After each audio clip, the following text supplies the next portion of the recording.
Hi, welcome back to the channel. So we got some writing news for today, for September 21st. Yesterday I was on my lunch break and I was checking my email.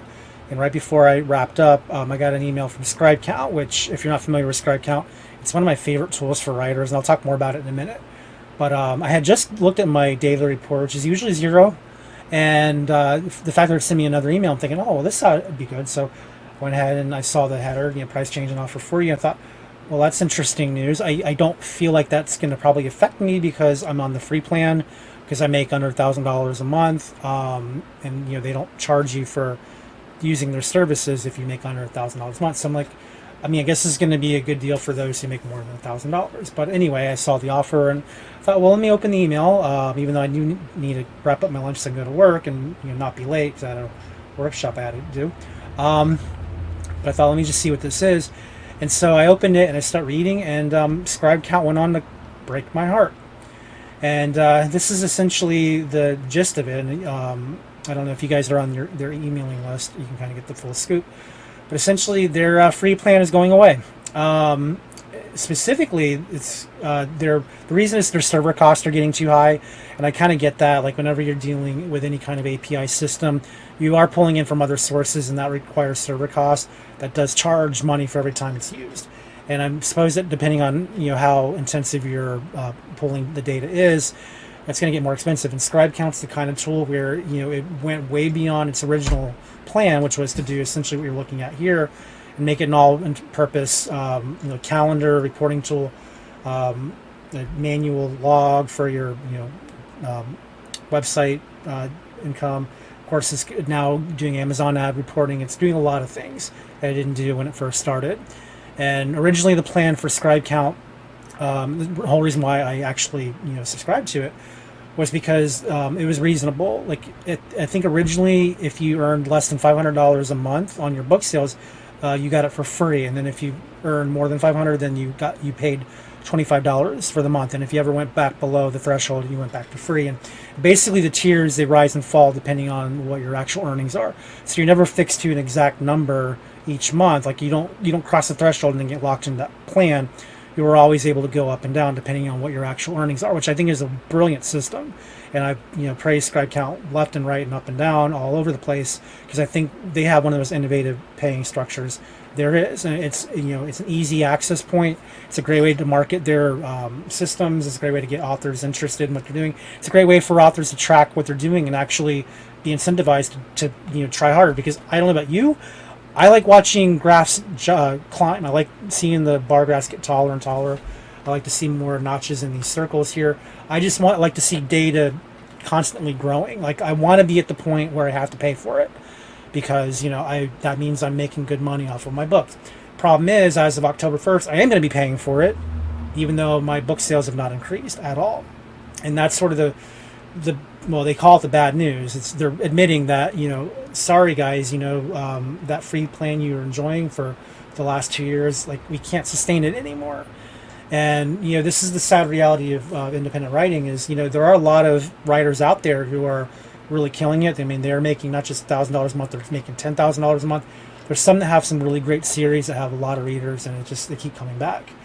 Most of us don't have that. Most of us are pulling in low numbers, and I'm going to show you mine here in a minute. But if most of the users of ScribeCount are pulling in under 1,000 or under 100 or whatever, it is going to be difficult for them to maintain the model. It makes sense. So on the one hand, I want to complain because, like, I don't want to pay for something that I'm not earning back. At the same time, I love the program and I want to keep using it. And sometimes, you gotta, if you're required to pay for what you love, then you got to pay for what you love. And, that's unfortunately where we're at now. But they do have good news, and the good news, in my opinion, is it's like, the good news is the slap I just gave you isn't going to sting as hard as it would have had I put on brass knuckles. They're giving you a median plan where if you are someone who's going to make $1,000 or more, you can actually get a lower price than the $20 a month if you get the annual plan. Now, this is a very particular thing to pay attention to, because if you get ScribeCount and you're not making more than $1,000 a month on average, then this is pointless, because you're still paying less to be under $1,000 at the $9.99 tier a month. So really, you got to kind of guess, like, are you going to be optimistic and say, I'm going to sell $1,000 a month here on out, so I'm going to get this annual plan and live that way? Or are you going to be realistic and say, I'm making what I'm making, and right now I'm making enough to not even cover this?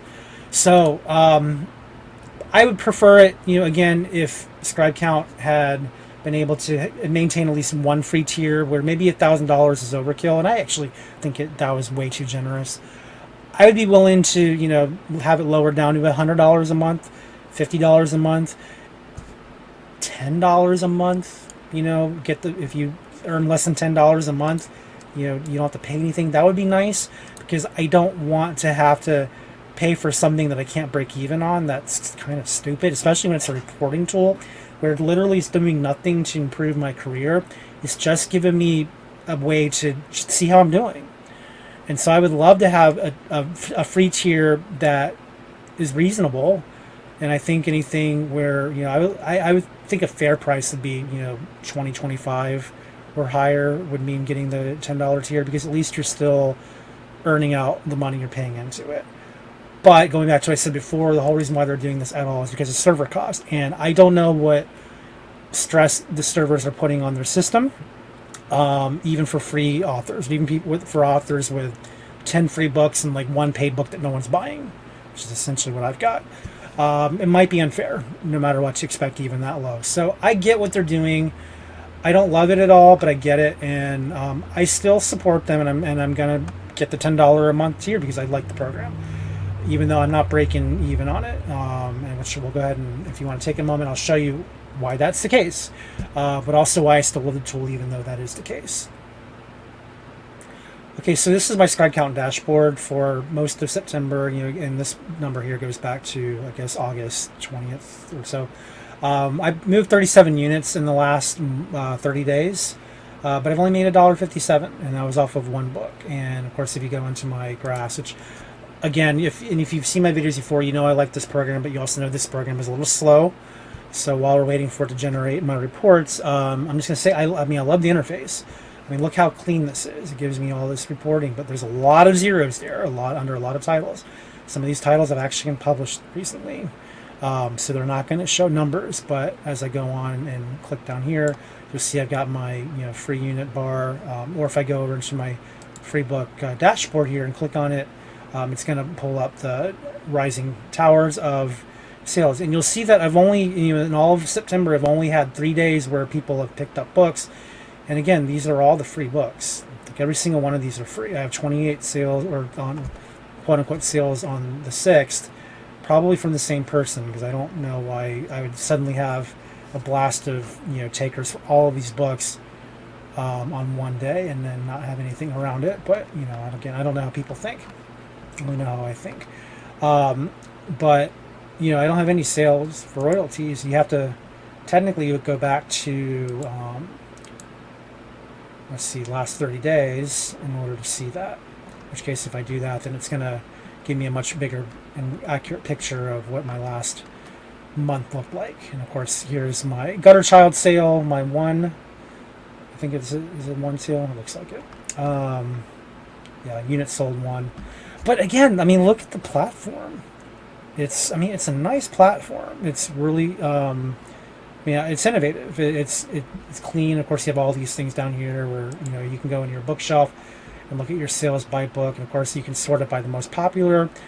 You can see my all-time sales are not great, and so you can kind of see why it takes my all-time sales of Gutter Child just to pay for 3 months of the new pricing plan. Don't love that, but hey, that means it's time to go market. It's time to go and push the book harder, or go and focus on books that'll actually get reader attention. But like I said, I think I understand why they're doing it. I don't love that they're doing it. I'm sure they don't love that they're doing it, but that's the price of business sometimes. It's the pride of keeping, or it's the price of keeping something that we all want to use at some point. We're going to have ad trackers here. Right now we're going to get Amazon ads. I hope we're going to get BookBub one day. That'd be cool. You have a calendar here. You can schedule your events through your calendar. And you have all these different selections. You got other incomes. This is where you do your manual expenses. You also have anything that you're paying for. If you want to keep an account of your who you're contracting out to. Like if you have a cover designer and you have to pay them money, well then you can write that down somewhere. Of course, mine's blank because I don't have any of that, but you can see what you've had to pay out. So there's just a number of things in here that is really useful. This is your estimator to see what your read through would be if you have KU Unlimited. They don't have Kindle Vella in here yet, but I suspect that could happen at some point. Wouldn't be surprised. But then you get into like your user dashboards, which I'm not going to click on because these are my personal stats. But I mean, there's a lot here. It's a good app to have. And again, $10. The point they're making in the email is $10 is still pretty cheap in comparison to what some of the competitors are doing. Like I think Book Report's more than that. And Book Report's lame compared to this. So it's still ultimately, it's if you have the $10 you can afford a month. If you get a credit card, you're just going to pay every month anyway. I think it's worth it to have it on top of your BookBrush account, on top of your either Book Funnels or StoryOrigin account, whichever one you're using, whatever your marketing tools are. I mean, it's another thing to add to your resource. It's going to get expensive, but again, that incentivizes sales. Get out there and sell your books, and I need to do the same. So it's not bad news. It's bad news in that it's no longer free, but it's good news in that it's not $50 a month. It's good. There's plenty of other tools just like this that you could be paying $50 a month or more to do that.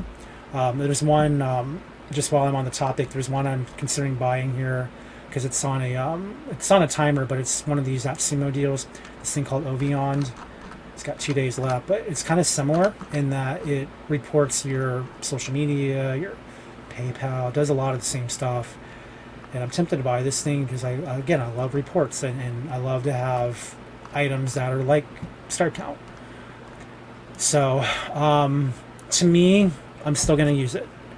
And if you if you like to see how you're charting, if you're improving over time, then these kinds of tools, I think they're worth it. I mean, that's the benefit of having them is, you want to see if you're doing better than you were yesterday. And that's, any tool that can show you that.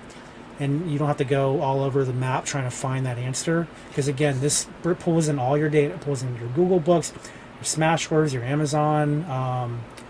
In fact, you can see all the different places where you can, these are all the platforms it covers. Let's see, well, these are all the ones I cover. Basically, you also have like Barnes & Noble, Apple, all those. I don't have them selected on mine because I have to manually do that. You have a KU here, which again, I don't have KU. You got your historic sales, so you can see how you're doing overall. Your marketplace sales, this is where you can get different nations. There's a lot of information here. And, clearly I have most of my sales. My others, I think, are Canada. I seem to get a lot of Canadian sales for Better Child. But yeah, I mean, that's what this is. And is $10 a big deal? For some, it might be. I think it's a big deal if you're not earning that back. But it's a good program, even if it is no longer free. So, but anyway, that's your news for today. ScribeCount is no longer free as of the end of the month. And if you're cool with that, can just buy whatever tier works for you. Overall, they're doing it to improve it. Like they need the money to make it better, and they've been making it better. Like there's a lot of tools that come out. They enter the arena and then they fail. They blow up. They don't live up to their hype. ScribeCount is one of the ones that not only lives up to the hype, it went way past it. It really stepped up, and it's like, I think one of the essential tools now in the writer's toolbox. And if you're, independent writer, that is, if you're traditional, you may not, I don't know, you might still benefit from it. I think it'll read your account no matter what. So it might still be good for traditional authors. I don't know. I'm not one of those, but $10 a month, it's fine. We'll deal with it. Although, if you're from ScribeCount and you like the idea of doing a $50 tier or $100, tier for free, and you can afford that, it might be nice. Just saying. But no demands here. All right, that's it. It's late and I need to go to bed. So have a good day, and let me know what you think of this, and let me know if you've used ScribeCount, and let me know what other tools you like, and hopefully we'll be able to look at those too. And just a quick last minute thing is I am working on an update for the Kindle book tracker. I did some major UI improvements there, so that's going to be out fairly soon. So just keep an eye on the channel. And I got some good news for those of you who want to keep up to date with updates without having to necessarily watch a video to do it. So, all right, that's all. Have a good day. Bye.